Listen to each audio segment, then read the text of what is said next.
Menantu pahlawan negara. Bab 2436-2439.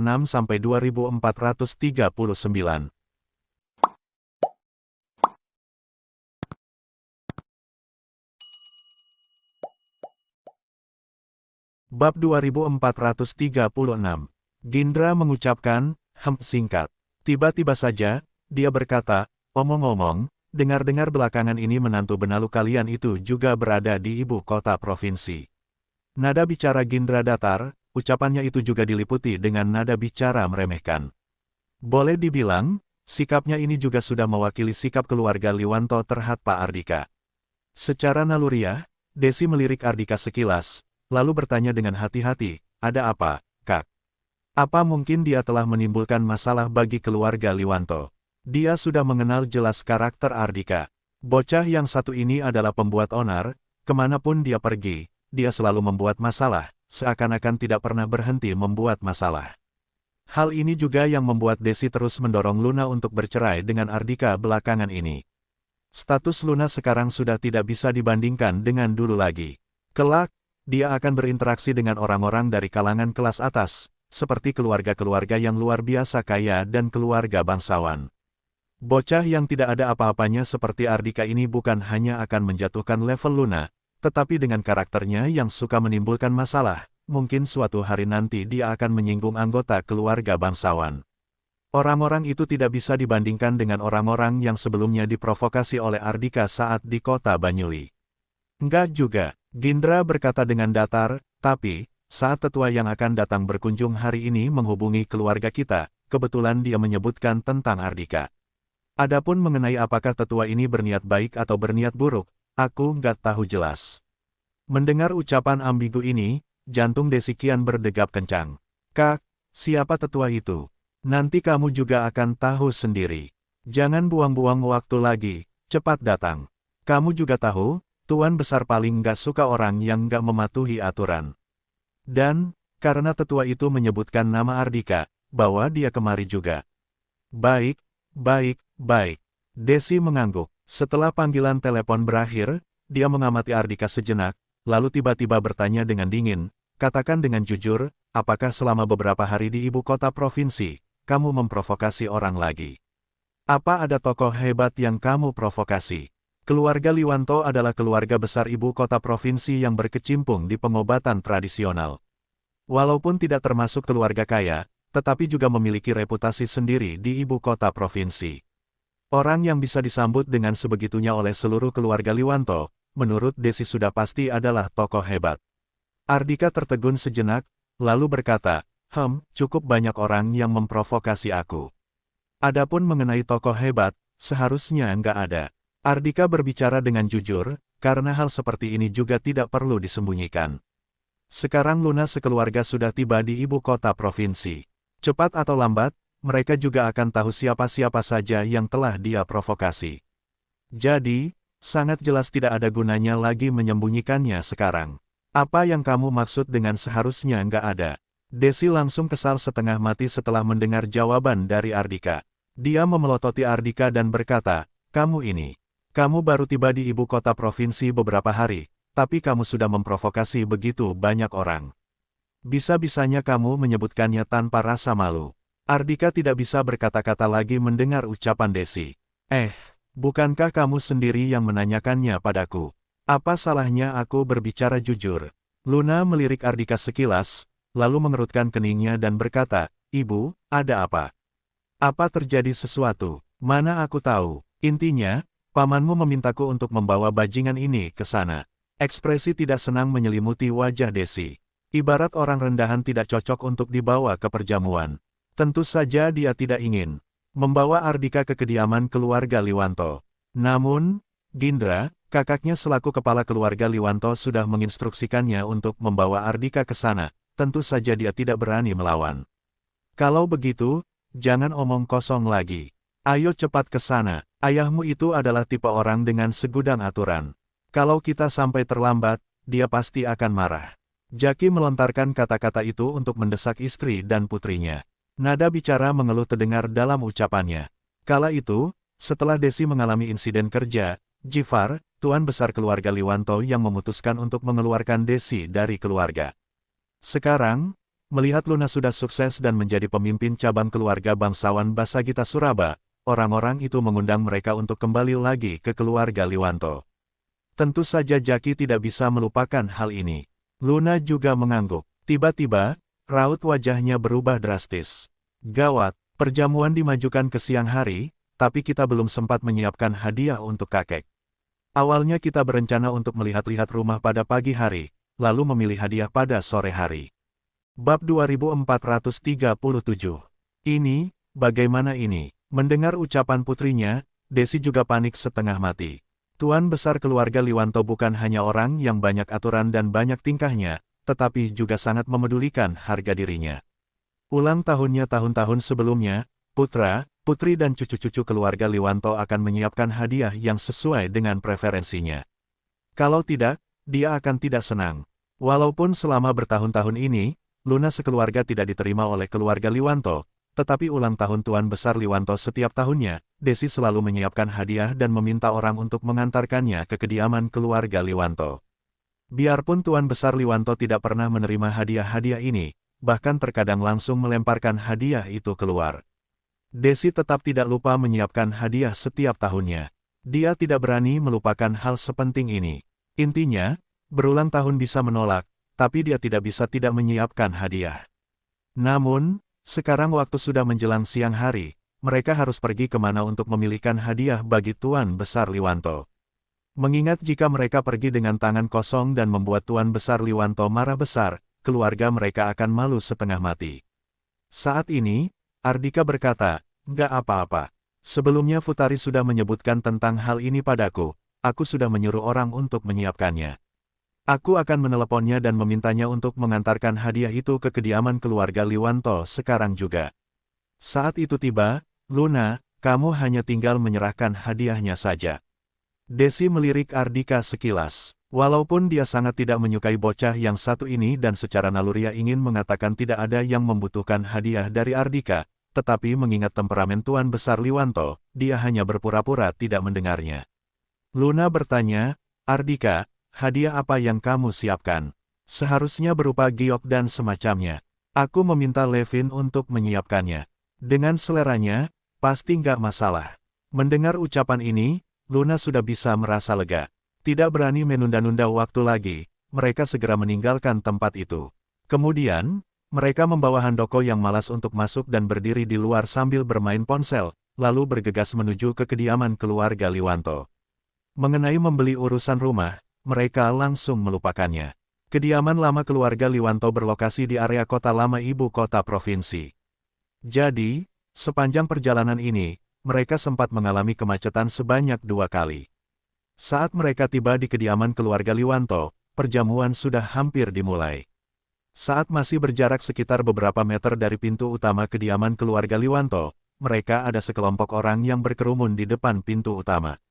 "Ardika, aku perkenalkan padamu terlebih dahulu, agar kamu nggak salah mengenali orang dan nggak salah bicara."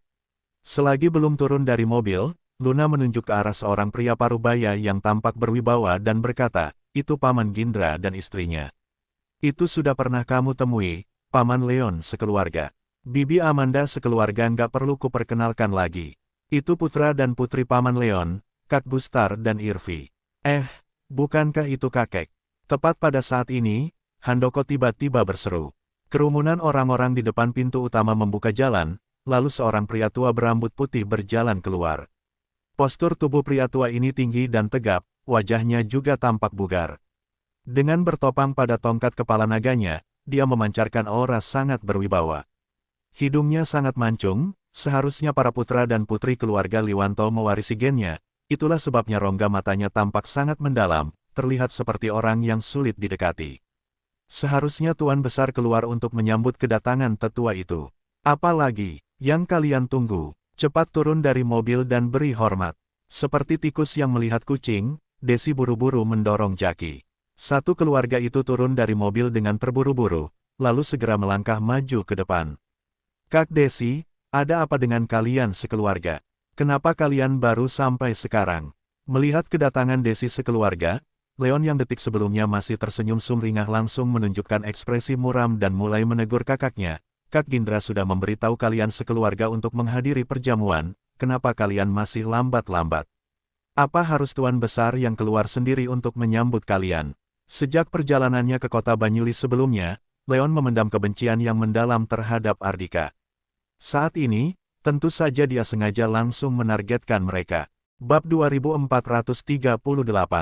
Menurutku, karena Kak Luna sudah menjadi pemimpin cabang keluarga bangsawan Basagita Suraba, status dan kedudukannya sudah meningkat secara signifikan, jadi mereka bahkan sudah nggak menganggap serius Tuan Besar lagi. Mungkin bagi mereka, keluarga Liwanto yang memohon pada mereka untuk menghadiri perjamuan ini. Gustar dan Irvi, putra dan putri Leon tentu saja memihak pada ayah mereka. Mereka ikut menyindir Luna sekeluarga, memandang mereka sebagai musuh bersama. Mendengar ucapan ini, ekspresi Jifar, Tuan Besar Liwanto langsung berubah menjadi muram. Dia mendongak, menatap putrinya, menantunya dan cucunya tanpa mengucapkan sepatah kata pun. Dia mendengus dengan arogan, sangat jelas dia tidak puas pada Desi sekeluarga. Adapun mengenai Ardika, langsung diabaikan begitu saja. Ayah, kami benar-benar minta maaf. Perjalanan ke sini cukup jauh, ditambah lagi dengan jalanan macet. Desi buru-buru melangkah maju beberapa langkah, lalu meminta maaf pada Tuan Besar Liwanto, aku benar-benar minta maaf. Oh, ternyata macet, ya. Lain kali lebih perhatikan waktu lagi, ya. Dalam hal seperti ini, lebih baik tiba lebih awal daripada terlambat. Sebenarnya, Tuan Besar juga sangat merindukan kalian sekeluarga. Tentu saja Amanda membantu kakaknya sekeluarga untuk meredakan situasi yang tegang ini. Kak Amanda, jangan membantu mereka cari-cari alasan lagi. Tadi Irvi sudah bilang, nggak kelihatan jalanan macet di GPS. Namun, Leon tetap saja mencari masalah. Jelas-jelas dia ingin mempersulit Luna sekeluarga. Lagi pula, aku tahu kemarin mereka sudah tiba di ibu kota provinsi. Setibanya mereka di ibu kota provinsi, mereka malah nggak langsung datang mengunjungi Tuan Besar. Dengar-dengar, kalian dua keluarga bahkan makan malam bersama, kan? Apa maksudnya ini? Mendengar ucapan ini, raut wajah Amanda langsung berubah drastis. Melihat ekspresi muram Tuan Besar, dia tidak berani bersuara lagi. Irvi juga melanjutkan dengan nada bicara menyindir. Petik 2. Menurutku, ada orang-orang tertentu yang status dan kedudukannya naik secara signifikan. Membuka perusahaan, juga menjadi pemimpin cabang keluarga bangsawan, dia nggak menganggap serius keluarga Liwanto lagi. Berbeda denganku, sebelumnya aku kuliah di luar negeri. Begitu turun dari pesawat, aku langsung pulang untuk mengunjungi Tuan Besar, memberi hormat padanya. Yah, ada orang-orang tertentu yang sudah melupakan asal-usul sendiri. Mungkin setelah Tuan Besar tiada, anggota keluarga Liwanto lainnya, termasuk kita sudah bukan apa-apa lagi. Mendengar ucapan ini, anggota keluarga Liwanto lainnya juga ikut berkomentar, menuduh Luna sekeluarga sudah arogan, tidak menganggap serius siapapun lagi. Mendengar tuduhan-tuduhan ini, ditambah lagi Tuan Besar Liwanto tidak mengucapkan sepatah kata pun, Desi hanya bisa terus meminta maaf dengan wajah dan telinga memerah. Luna mengerutkan keningnya, baru saja hendak membuka mulutnya untuk berbicara. Namun, Handoko yang berdiri di sampingnya terlebih dahulu berkata dengan marah, Irvi, apa masih belum cukup juga kamu bicara? Paman Gendra memberitahu kami perjamuan dimajukan ke siang hari secara mendadak. Kami sudah bergegas datang ke sini. Hanya karena kami terlambat sedikit saja, kalian terus mempermasalahkannya. Adapun mengenai datang mengunjungi kakek, kalau kami datang kemarin, kalian pasti akan bilang kunjungan kami nggak formal, nggak menghormati kakek. Lagi pula, itu mulut kalian sendiri, terserah apa kata kalian. Bisa-bisanya kamu bilang begitu kamu kembali ke tanah air, kamu langsung mengunjungi kakek. Hehe. Handoko sudah bukan Handoko yang mudah ditindas seperti dulu lagi. Setelah menambah wawasannya bersama Ardika, ditambah lagi dengan sudah berlatih bela diri dengan Draco, kini pemuda ini sudah berotot. Postur tubuhnya jelas sudah tampak tinggi dan tegap. Tentu saja, hal yang paling penting adalah temperamennya sudah berubah menjadi jauh lebih keras. Saat ini, begitu dia membuka mulutnya, kata-kata seperti apapun berani diucapkannya. Irvi, bagaimana kalau aku tunjukkan padamu foto yang kamu pamerkan di media sosialmu itu pada kakek? Jelas-jelas kamu tulis di sana, begitu kamu turun dari pesawat, temanmu langsung menjemputmu dengan mobil balap, lalu pergi berpesta dan mabuk-mabukan. Karena kakek sudah lanjut usia, kamu menindas kakek nggak pernah melihat sosial media. Menurutku, kamu yang nggak menganggap serius kakek. Begitu mendengar ucapan Handoko ini, bukan hanya Irvi yang mengentakkan kakinya dengan kesal dan menegur Handoko tidak menghormatinya, tetapi Leon dan yang lainnya juga sangat canggung. Bab 2439. Tidak ada yang menyangka kemampuan menyerang Handoko begitu luar biasa. Ardika hampir tertawa mengeluarkan suara.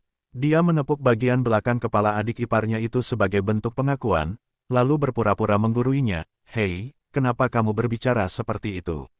Orang ini bernama Irvi, kan? Bagaimanapun juga, dia adalah kakak sepupumu. Jangan mempermalukannya seperti itu. Saat berselisih dengan orang lain, jangan mengungkap hal tabu orang lain.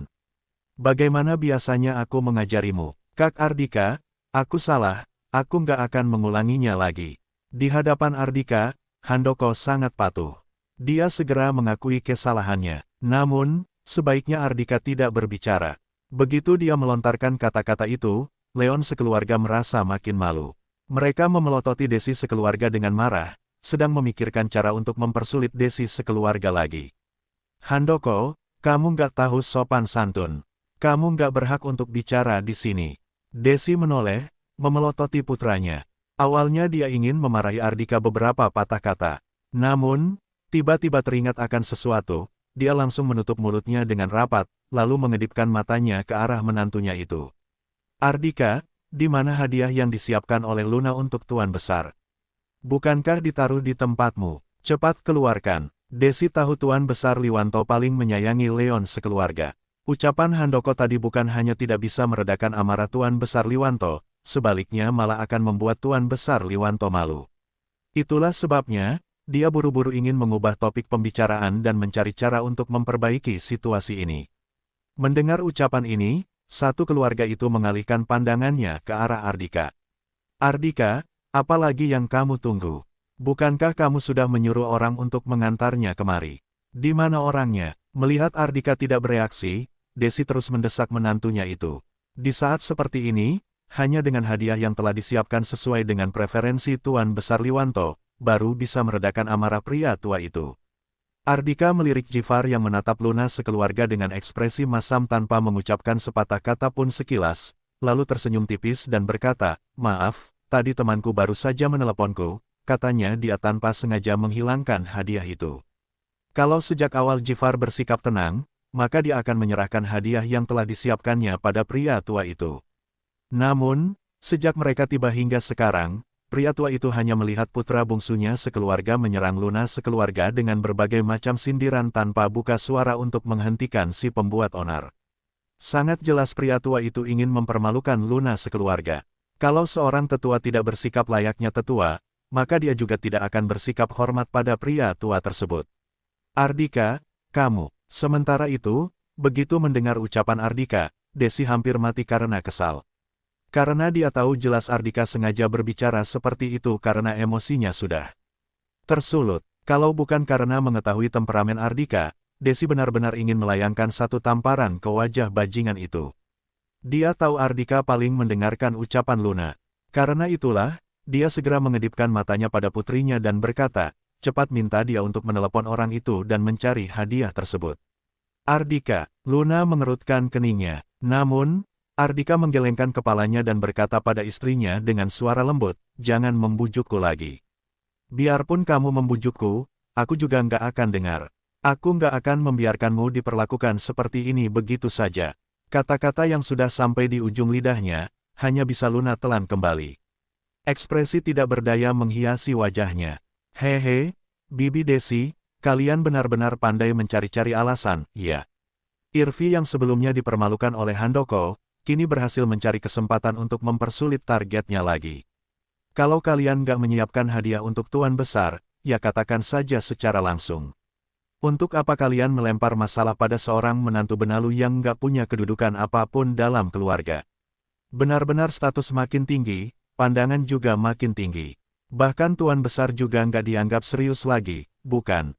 Kak Luna, biarpun kamu nggak rela membeli hadiah senilai miliaran atau ratusan juta, paling nggak kamu juga harus menyiapkan hadiah bernilai puluhan juta atau jutaan, bukan? Irvi tertawa dingin dan berkata, Tuan Besar nggak peduli berapa harga hadiah pemberian kalian, dia hanya ingin melihat sikap kalian. Ardika sudah menunjukkan sikap tidak bersedia memberikan hadiah dengan tegas, Luna juga tidak berdaya. Jadi, menghadapi sindiran-sindiran dari Irvi, dia hanya bisa mengatupkan bibirnya dengan rapat tanpa mengucapkan sepatah kata pun. Kalau tidak, begitu tidak menyangkal, hanya akan memperburuk situasi. Irvi dan yang lainnya akan makin menjadi-jadi.